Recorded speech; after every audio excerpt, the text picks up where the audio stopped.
welcome to the Tech 101 show. My name's Glenn Travis. Phil, as always. And we are missing Aiden this episode, which is a bummer, but... Yeah, we'll continue on. We'll continue on without him.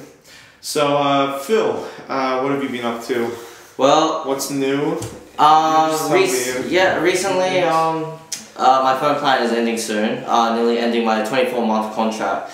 So I'm pretty much at the point where I'm choosing to get a new plan, but at the same time I'm thinking of getting a new phone as well. So at the moment I'm choosing either the iPhone 5 or the Samsung Galaxy S3. Tell them in the comments what to get. So I'm thinking if I get iPhone 5, the main reason I would get that is mostly because I would not get the new iPhone, because at the same time I'm also getting the iPod Touch that's coming out later this year, and then I would recommend getting the Galaxy S3. Yeah. Because it's too much iOS, I think, if you get both of them. Yeah, because the reason why I want to get either a new iPod, the main reason is so I can retain all the apps I've been buying this past couple of years, pretty much. It's got the new 4-inch screen. Yeah, exactly, which is pretty cool. I mean, like iPhone 5's got all the stuff, and iPod Touch pretty much has most of the cool stuff that was featured on iPhone 5. So at the moment now, I'm probably sticking to the Samsung Galaxy S3 and the iPod Touch later this year. So yeah, it should be cool. Alright, that's cool. Alright, so just before we get into the show, I just wanted to talk a little bit about the state of the show, what's coming to the show, cool things. First off, the reason why I look like a ghost in every episode is because we have 5 lights on us. 5 studio lights, so it's pretty crazy. We got these sick new chairs, which are really cheap, but... at least we're not cramped up like last week's episode. Yeah, last week's episode was like sort of like a trial run, you could say. Yeah, a pilot episode. Yeah. And we are drinking caffeine-free Coca-Cola in this episode. Yep. Zoom in on that. Wait. Yeah. Coca-Cola. Yeah. And the microphone we're using for this episode is the Blue Yeti microphone, but if that doesn't work too well, we have lapel or lavalier microphones coming. What are those again? They're the clip-on ones. So that you know, like you see on various internet shows and stuff, you see they got the clip-on microphones. That's what it is. That's cool. We can probably also discuss that later on. Yeah, so it should be good. Audio quality should be going up. And we also have a website now, so tech101show.com. And that'll appear at the bottom. A nice banner. Yeah, that's cool. And yeah, that's basically all the updates that I have. Should be cool, and hopefully we'll have Aiden on for next week's episode, so it should be good. Yeah. Alright, so let's jump into the stories.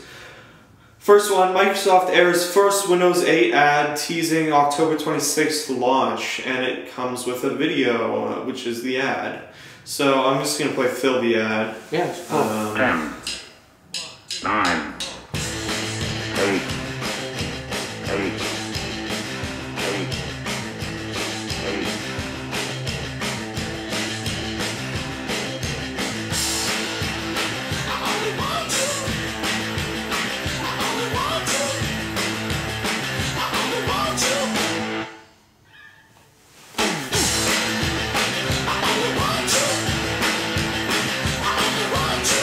So this is the upcoming Windows, right, for the phone and everything. I mean, not the phone, for the computer, right? And this is also going to be computers, and it's also going to be tablets. Tablets and phones. And phones. Okay. So there'll be a myriad of devices that it's available on. Okay, well, I'm coming from a gaming perspective, but I'm hearing a lot of like really bad rep coming with this Windows 8 coming out soon for the PC especially. There are like companies out there like creators of Minecraft, what's the name? Mojang, yeah. And some other, Valve, even Gabe Newell. Both have stated that this new Windows 8 program is going to restrict the developer's control over the what's the name, firmware, whatever. So pretty much, I'm very skeptic about this new Windows 8 because this is definitely aimed at the new tablets and phones. And what grinds me is I wish that Microsoft would just, separate the entities between phone and tablet and PC as when they're trying to merge it. Yeah, merge it. Yeah, it's like with Apple. I mean, like the iCloud that's like. I like the idea of merging, but not as to extent where I'm like losing control over like certain aspects of other like PC or stuff like that. So that's what I'm thinking right now. Will you upgrade? Definitely not. I'll probably stick with Windows 7 at the moment. So, alright. Yeah, but also about this new tablet, it looks pretty interesting. It actually looks quite nice. Surface. Yeah, exactly. I've seen an ad before and it looked pretty sick. Yeah, I mean, I do think that it looks pretty good. Windows 8 as itself is being really hyped. I mean, they're saying here Microsoft has reportedly spent between 1.5 and 1.8 billion dollars on the marketing campaign for Windows 8. Now, from that, I think they're wasting money. I mean, I think they must be blind or something if they cannot see that the bad reputation coming in with it, especially on the PC community. I mean, like, so many people in the PC community have no interest in this new Windows update, pretty much. So yeah, I don't know. I think Microsoft is wasting their time spending that much money on something that not a lot of people are really that into. Do you remember when Bing came out and Bing, they spent, I don't know, like a couple billion or something on coming up with the name Bing? I did not realize they were spending billions just to name. The name, I want to say Bing is horrible. I mean, like... It's not a horrible name, but it's just like, why would you spend that much money on getting a name? Anyway, Windows 8, I mean, it's being really, really hyped. It looks like it's going to be a solid OS, not like a Windows Vista release. It's definitely centered around apps and stuff like that. Even the layout. They're trying to catch up with that. Yes, exactly. It's I noticed that that for Microsoft to continue moving on ahead, I noticed this comment that it should stop being less like Apple and more of being itself as Windows, or I mean Microsoft, and just moving on with what their own initiatives are. Because I completely agree. Because like this reminds me of just the Xbox. At the moment now, they changed the dashboard and everything, and it's more of a Kinect interface and all of that stuff, and that's cool and stuff. But like this, I don't think it will work, especially on a PC format. When I'm on a desktop, like the number one thing when I'm on a desktop is like have all of this stuff, which I user generated, not Windows. Yeah, no, I understand what you're saying. Yeah. So overall, yeah, Microsoft fix the stuff. You know, like hopefully Windows 9 is gonna be a boss, like absolutely user friendly. Well, it's gonna have to be. Yeah, exactly. If this fails, if this doesn't do well, I mean, Windows 7 has been a really big success, but if Windows 8 fails, it's not gonna look too good for Microsoft. Windows 7 definitely fixed the problems with Vista and like rebuild that reputation into Windows. Pretty much. Let's move on. Yeah. YouTube changes search ranks by time spent on vids, not just clicks. So this is something that's interesting to me. So YouTube for a long time has used for ranking its videos when you search. It's used based on views, so that ranks which videos come up highest, and what they're doing is they're changing it to the amount of time people spend watching the video. So they actually take and record the amount of time that you spend watching the video, whether you click out really early in the video or you continue watching through the whole video, and then it's ranking the videos that are watched throughout the whole video, excuse me, or through most of the video highest. Yeah. So I think that that's pretty cool. I think that that's a really smart idea. What do you think? I think it's absolutely brilliant. The number reason why, now they're basing on people watching the whole video or something, I won't end up clicking a video which has like, I don't know, 100,000 views and it ends up being some shitty ass spam video. I mean, that really grinds it. I'm looking for something and I find something which is not what I want. And most of the time when you find something that you don't want, you instantly just click out, alright, and not watch the whole thing. So that will reduce the number of views and, you know, reduce the number of your interest into, I mean, it stops wasting time looking for videos which aren't really good videos. Exactly, it gives you more quality. So yeah. So yeah, I think that that's good. Smart idea, definitely. Yeah, Google and YouTube always make smart. Yeah, most of the time, decisions. definitely. I mean, their decisions are pretty good. Yeah. All right, moving on. Apple announced a special event for October 23rd, and this ties in with an extra, what is it? 2 extra articles, which are iPad mini models, pricing reportedly leaked, and Apple reportedly set to launch new Mac mini with iPad mini.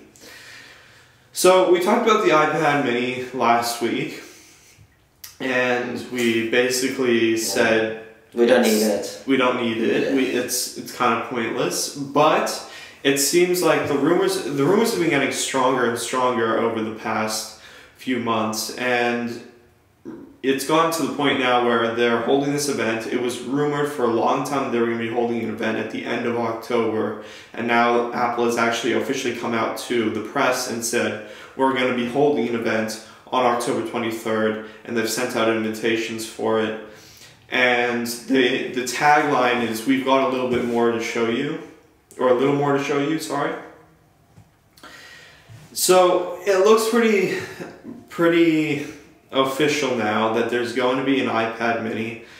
And as much as we on the show don't like it, yeah, I think it's not necessary. Definitely. I don't think Steve Jobs would have agreed with it. Interesting point. I haven't really read much of the Steve Jobs biography, so I wouldn't really know much of what his view is, but I feel like just in common sense wise, I think this is not really necessary considering we got the iPad, the Apple Touch, and the iPhone, pretty much. Yeah, and I mean, I don't know.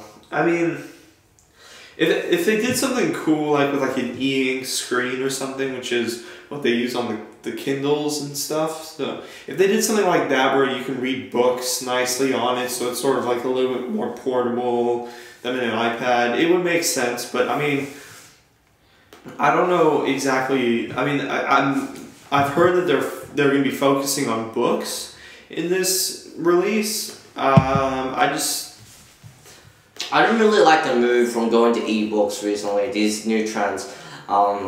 Do you like normal books? Do you prefer? Yeah, I prefer normal. I prefer having the flipping the page myself and like actually reading it with my eyes, not from the screen, because really like if you continue these days we have more and more devices which are offering like stuff that we do daily on like a screen, and the thing is I feel like that's gonna ruin your eyesight and stuff. But I just prefer using like a real book, because imagine, one day I drop my phone into whatever and I lose, like the Bible or something like that, and now I can't read the Bible, which really bums me out. So basically, I like to do the real stuff.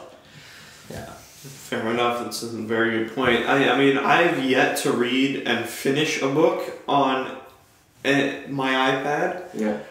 I downloaded books. I downloaded the Narnia series because I like Narnia.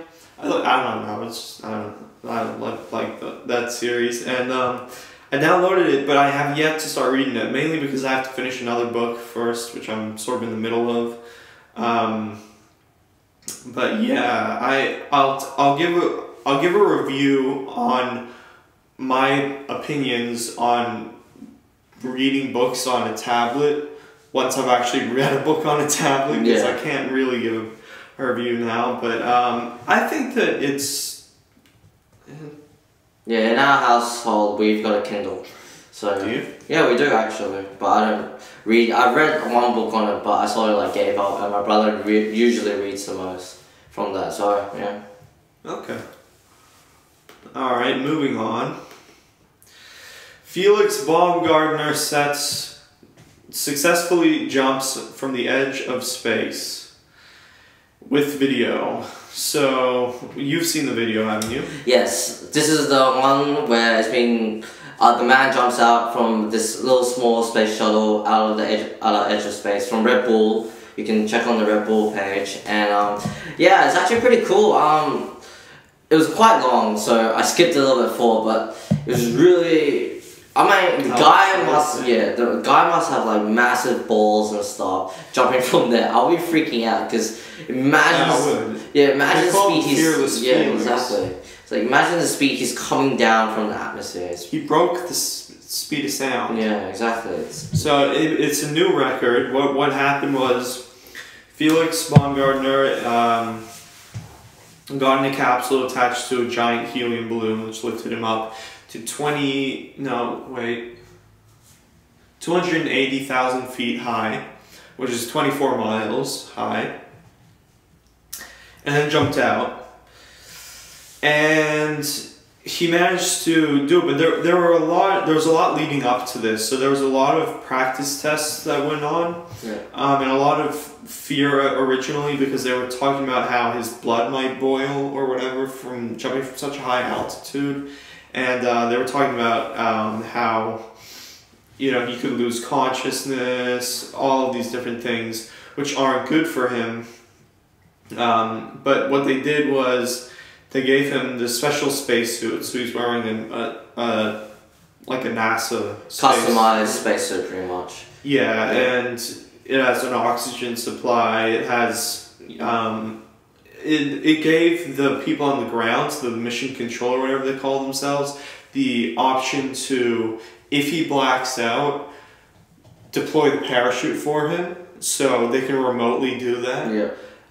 And so they put in a lot of different things. There was a little bit of a problem. They something about the heat of his visor or something. Yeah. That almost stopped it from going ahead, but it did end up going ahead, and they did recover the capsule as well, so that's pretty cool. Yeah. Well, all in all, it's a fantastic video, and it's good achievement by a man, and yeah, check it out on YouTube definitely if you haven't. Definitely, I really recommend it. Let's see, is there any other? I think he said he is retiring from doing these daredevil things now. Well, wait, how old is this guy? He's like 43 or something. Well, he deserves it. Well earned, pretty much. I think he's gonna get married and have some kids, whatever. That's his plan. So good for the guy. I mean, congrats to him. He broke the speed. He broke a few records. He broke the speed of sound. First man to ever break the speed of sound from a free fall. Mm-hmm. He broke the altitude for a free fall. Broke the record, previous record holder for the altitude that he jumped from, and he also broke on YouTube the record for the amount of live watchers or viewers. So I think it was like 6 times the amount of that they got for the Olympics. Oh wow, dude! It was incredible. It's pretty good. So it was. I think they had 8 million people watching the live stream of this. So it's pretty cool. So congrats to this guy. I really. Yeah. That's pretty amazing. Alright, moving on. Steve Wozniak tells it like it is. Calls Apple arrogant. Alright, so in a recent interview with Tech Central, Woz, co-founder of Apple, said, "Part of me wishes Apple had not been so kind of arrogant," keyword being arrogant, "and feeling like we're the only one with the right clue. I wish Apple had made wider versions, a small and a large version of the iPhone." So he wishes that Apple had made a larger and smaller version of the iPhone, which I guess if they come out with an iPad mini is kind of like doing that. But it would be to compete with the Galaxy S3 and stuff, because Galaxy S3 I think is like a 4.8-inch screen, so he wishes that Apple came out with one that was like that. Like you know how Nintendo came out with a DS XL? Yeah, and then they came out with the 3DS XL, and then etc. Yeah. So he wishes that they would come out with like a bigger and a smaller version of the iPhone. And excuse me, carbonated drinks. And yeah, he calls Apple arrogant, and that's interesting. I mean, I don't know if you've seen parts of Silicon Valley. Have you seen the movie? No, I haven't at all. You need to watch that movie. Okay. It's a really good movie. It talks about the history of Apple and Microsoft. It talks about all of that stuff. Yeah. You need to watch it. Okay, alright. I'll plan to watch it eventually sometime in the future. Alright. Keep that, yeah. Alright, I'm gonna bug you about that. So yeah, Woz. Everybody loves Woz. Woz is an awesome guy. Just a really good-hearted guy, and he gives a lot of. He says he uses Android devices as he uses Apple devices, but some of the interesting things that have happened in the history of Apple and stuff are, like, a couple of years ago, he was shown an early release. Remember the iPhone 4 came out? Yeah. And they took ages to get the white model out? Yes, it took like half a year or something, or longer. Longer than that. And I think he got it. Correct me if I'm wrong, I don't know. I think he got an advanced look at it before it came out. Yeah. And before it was announced, and they fired the dude who showed him it. Oh, really? And I haven't heard of this Steve before. Jobs and stuff went nuts about it. And it's like, it's Woz. I mean, Woz is the co-creator of Apple. I mean... What do you mean Steve Jobs went insane? Did he mean insane at the reaction of, like, firing the guy, or more of, like, the fact that this Woz got to see it? I mean, crazy in the sense that he fired the guy. That Woz got to see it. Mm. He was very, very unhappy about that. And I don't understand that because, you know, the Steves of Apple, the co-founders, I mean, they were close friends. I mean, I don't understand sometimes what goes on in Apple. I don't think anybody understands what goes on at Apple. Apple is just such a weird company. And it's getting even weirder, I don't know. I really, what I'm hoping is that without Steve Jobs, they don't end up in a situation like they were in 1997 when they were about to go bankrupt. Because that was basically what happened when Steve Jobs got fired from Apple. Apple basically released a bunch of crap products, and then they were on the verge of bankruptcy before Steve Jobs actually came back and took the company and made it go crazy awesome. So, I don't know. Steve Wozniak I really like. I think he's an awesome dude, and I think he's telling the truth when he says Apple is that arrogant. Well, my personal opinion, I don't really know too much about this guy, but he's calling Apple arrogant for not putting out a smaller or a bigger version of the iPhone. That's what he's basing the term arrogant for, right? No, it's more like... Just more in general. In a general sense, Apple is arrogant. Yes, I think, like, being the leaders of the market, it sort of builds that confidence within Apple, and I think there is a lack of, like, true innovation in comparison to business marketing, I think. So... I think, like, now they've gone to the point where it's more renditions of previous models with a little bit of extra features, as in, like... We haven't seen anything new from Apple as in, like, really innovative. Yeah, exactly, like a completely something new, because you have an iPad, that was cool and everything, but that was really just a larger version of the iPod or like the iPod Touch or the iPhone. I'm talking about like something really like completely, a completely new line. Exactly. Yeah, I know. I don't know. Like, and Apple's going for this sort of design now. Like always, this aluminum design. I don't know. They haven't really done anything special in a while.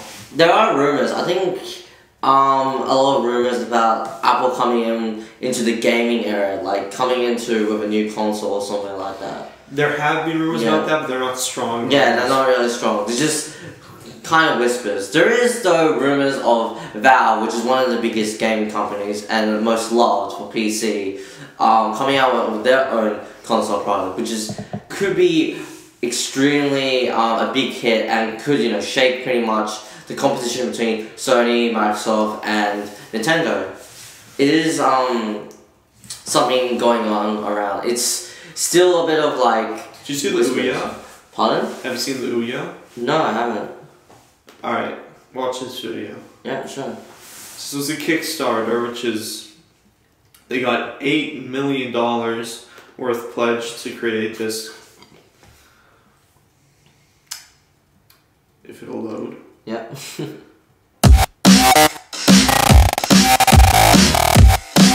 I love video games, but more and more people are moving away from the television. There's a lot of focus today on the mobile and web platform. It's easier to develop games for those platforms than the television. It costs a lot of money, you have to work with established players in the space, and I've been trying to figure out how do we get them back to it.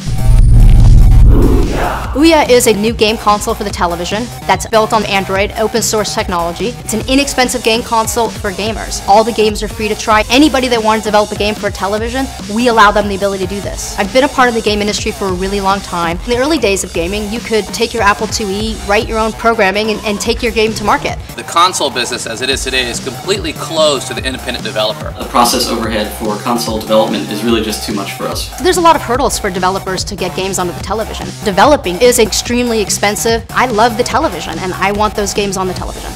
We wanted to make a great product. I went out to find the best people that can do it, and that's Yves Behar and the Fuse project.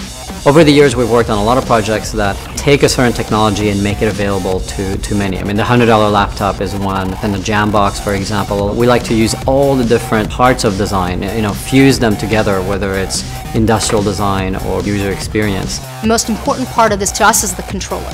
We really focus a lot on what gamers are looking for. Precise controls, tactility, right sizing. What makes Ouya different and gives it the potential of changing the gaming environment is you're able to build things right from the start. You don't have to pay outrageous amounts of money for a dev kit. You don't have to have a lot of credentials, just good ideas. The more we have something like this open console that can break that, it's going to open it up for a new business segment for the independent developers. Since it's Android based, we have a great 3D port of Cannibal that's on Android already. That would be really fun to see up on the TV. We have a prototype and it works. We'll have all the game genres you love. Shooters, platformers, sports, and RPGs. We'll have games from major game publishers and indies too. We'll have a full store of games, all free to play. Minecraft is going to be on it, and Twitch TV, so you can watch StarCraft and League of Legends.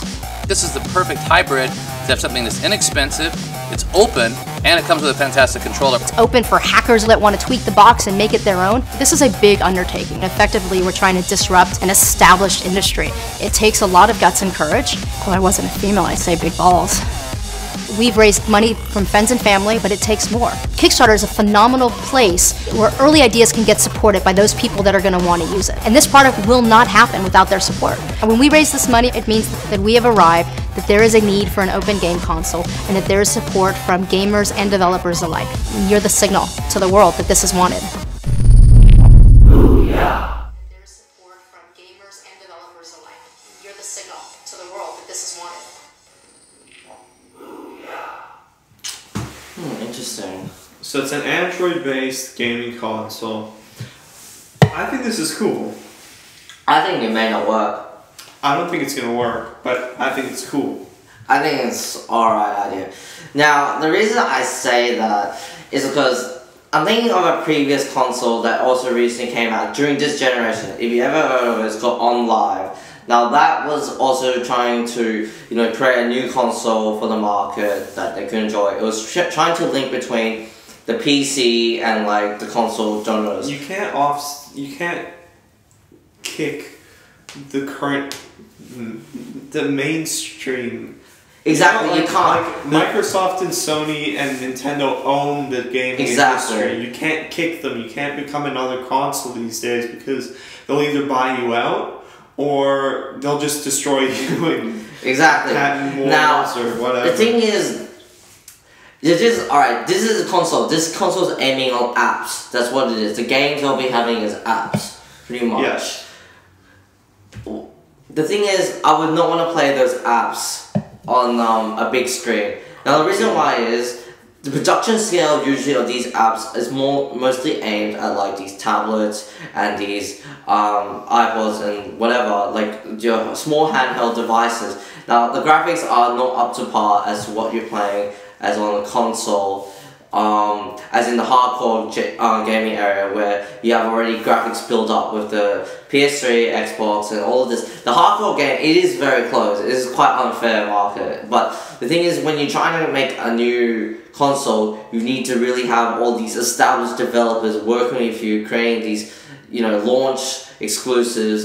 Even recently with the new Wii U, I mean, it has great launch titles like Batman Arkham City and like New Super Mario and all these others like Zombie U, something like that in London. That looks really cool and everything.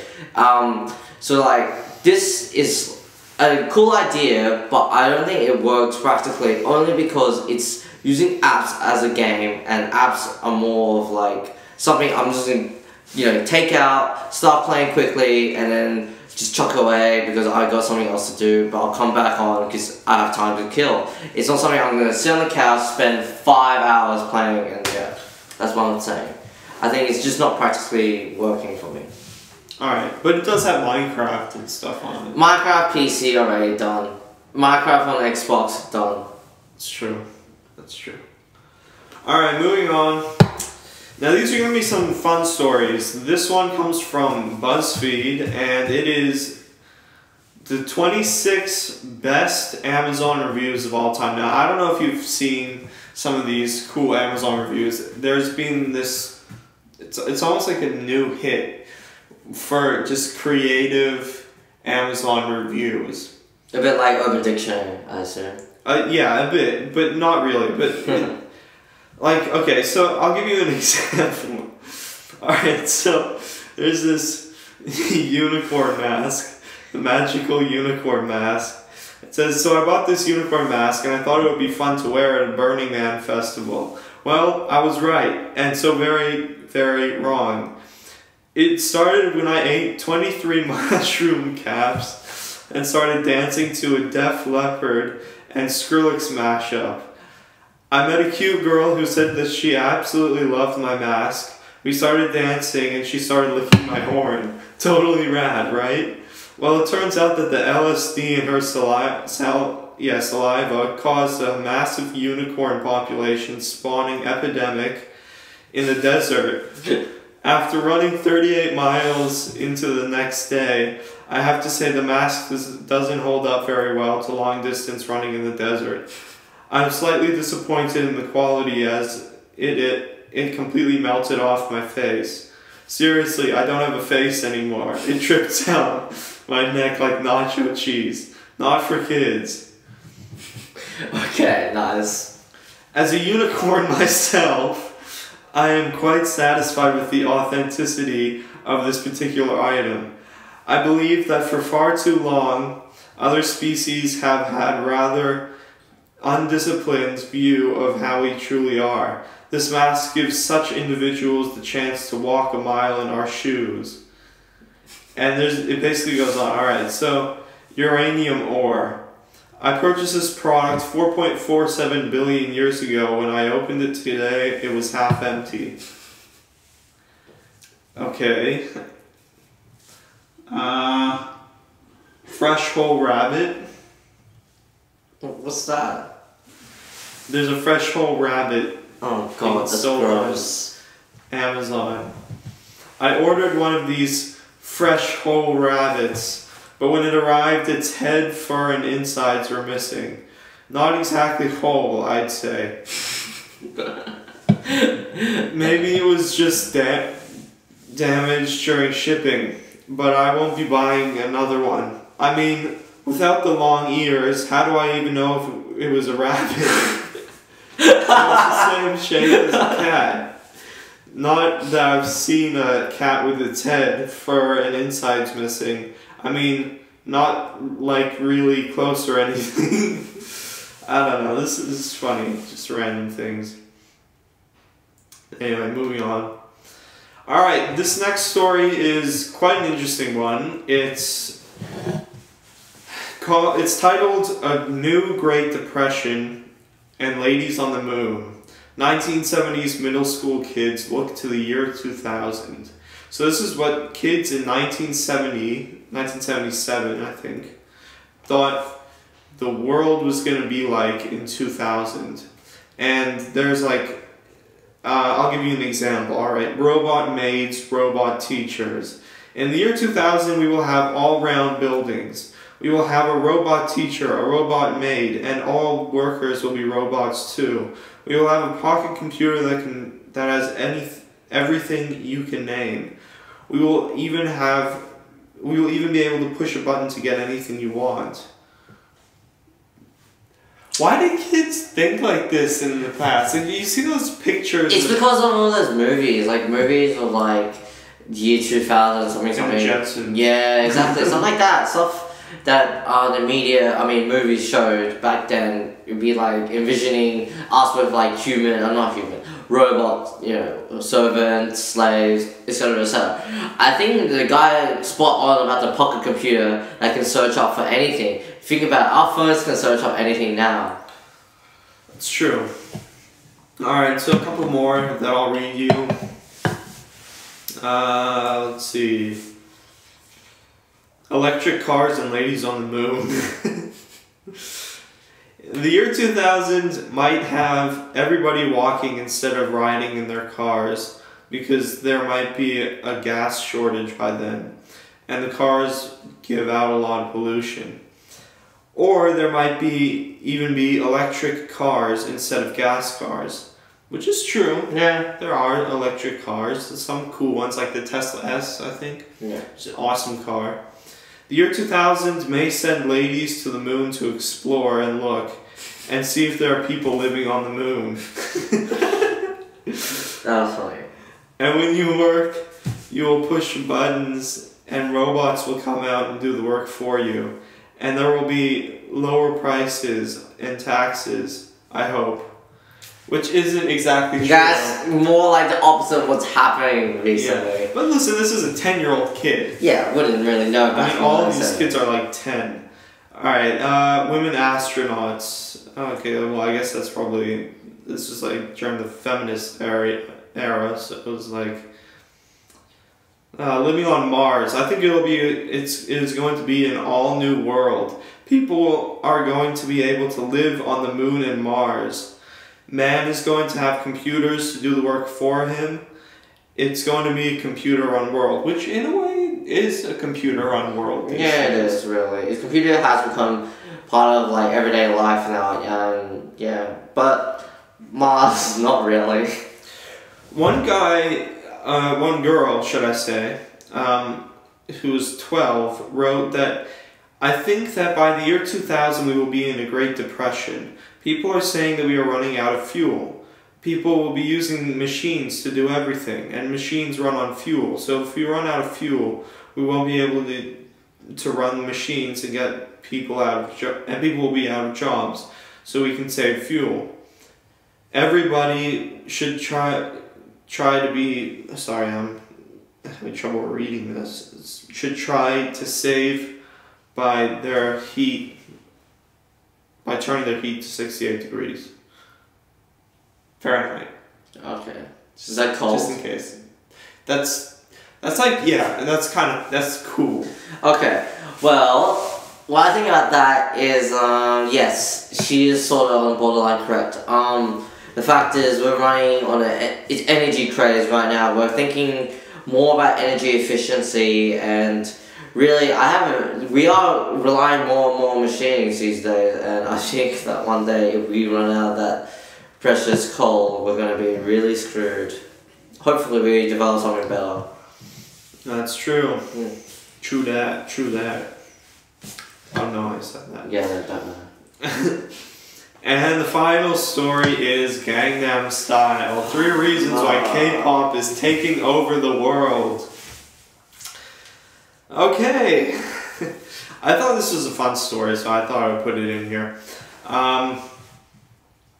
So, K-pop. Yeah. What do you think? I got a couple songs, so some of them are not too bad, I guess. What I think of K-pop. Now, K-pop is alright. I guess it's just music. Really is a genre. I mean, it's like a thing that anyone can like. I mean, some people like this, some people like that. You can't really judge on what other people would like. It really depends. Oh, God. Gangnam Style. Gangnam Style.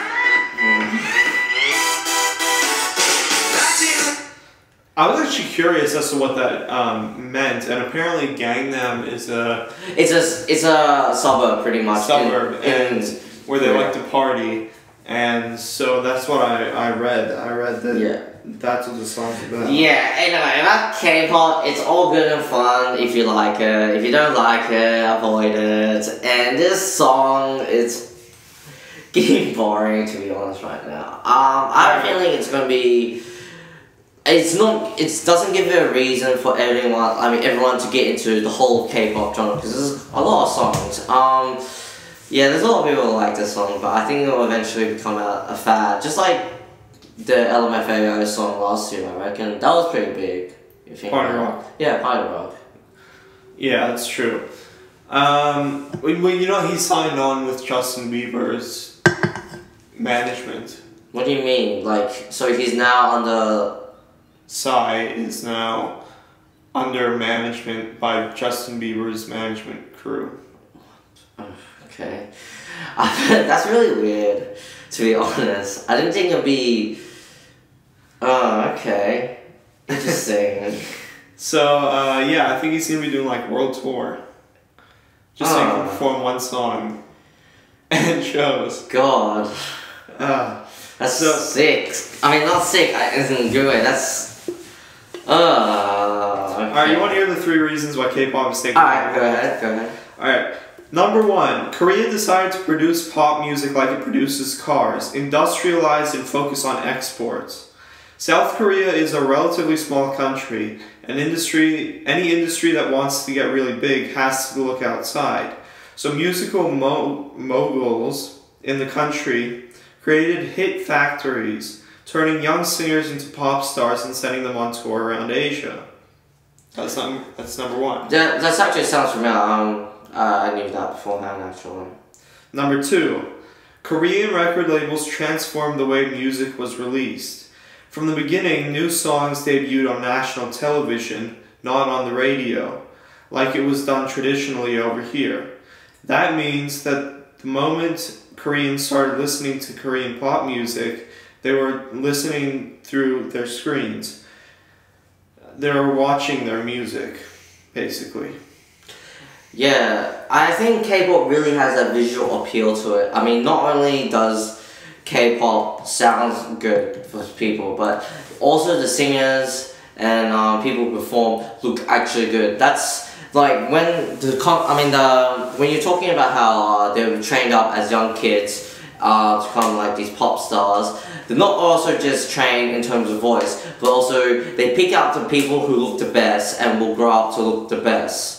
I know in Japan, they have this team called AKB48. So it's 48 members, and pretty much there's 48 girls who are essentially competing against each other to take up the top 10 places. And these top 10 are like the singers and all the pop stars and everything. But the thing is, all of these girls have been training. They have like something called an academy, pretty much, of like spicing up the looks and singing, and like also going to stuff which is like acting and stuff like that. So I think like there's a lot of, I remember once someone was arguing about the fact that they don't like how music is not coming from raw talent, but it's more coming on like like fundamentals of training and all of this. So what do you think? I think that's very true, but I think that's also some of that applies to how we work in the Western society, how we do music. I mean, like, take Justin Bieber for an example. I mean, he was scouted by Usher and looked at as being someone that would grow into a good musician. Same with, I guess you could say, someone like Cody Simpson, right? I mean, though you might not be a fan of his music, he was scouted by these LA music executives and thought that he would grow into this man that was very... Okay, let's leave it I'm there. not trying to say anything about Cody Simpson. I know you're a big fan of him and everything. Let's just I'm not. Yeah, K-pop is pretty good, I think. Third reason. We haven't even got to the third reason yet. God. Yeah. Korea is one of the most wired countries in the world, so early on in their development, record labels had to get good at YouTube, and they've kind of perfected it. YouTube videos by Korean record labels were so good they got tons of views overseas, and that's how record labels knew where to tour their acts. They knew their customers wanted them before they even got there. Yep, that's right on the dot. I mean, every time there's a new K-pop song, it's got a massive amount of views, and usually I would actually watch it because, yeah, my girlfriend would send me the link. It's like, oh look, and then it's already starting on the first day is about a couple million views. Next day, more views. Next day, more views. It just builds up. Really, there's a large overseas market that's already been built. I remember actually once, actually no, recently I read this something about K-pop in general, this fad, alright, so before, there was idols, like singular idols, like Psy, who's just a singular person in his singing group. There's been like people like Girls' Generation, Kara, and all those other people, which are like Spice groups. Girls. Exactly, they're like groups of these girls, and now that fad is like sort of going away with, apparently like, recently there's going to be more focus on like singular acts, like Psy right here. So yeah, something about, you know, the K-pop industry there. I don't know if that's correct, because I'm not really much of a big fan. Yeah. Is your girlfriend a fan? Yeah, she likes some of the songs. She's more into J-pop, and usually J-pop incorporates a lot of music from K-pop. So what can you do there? Yeah. They also do training and stuff there apparently. So okay, cool. All right, well that's all the stories. So should we wrap this up? Yeah, let's do it. All right, now just a quick note.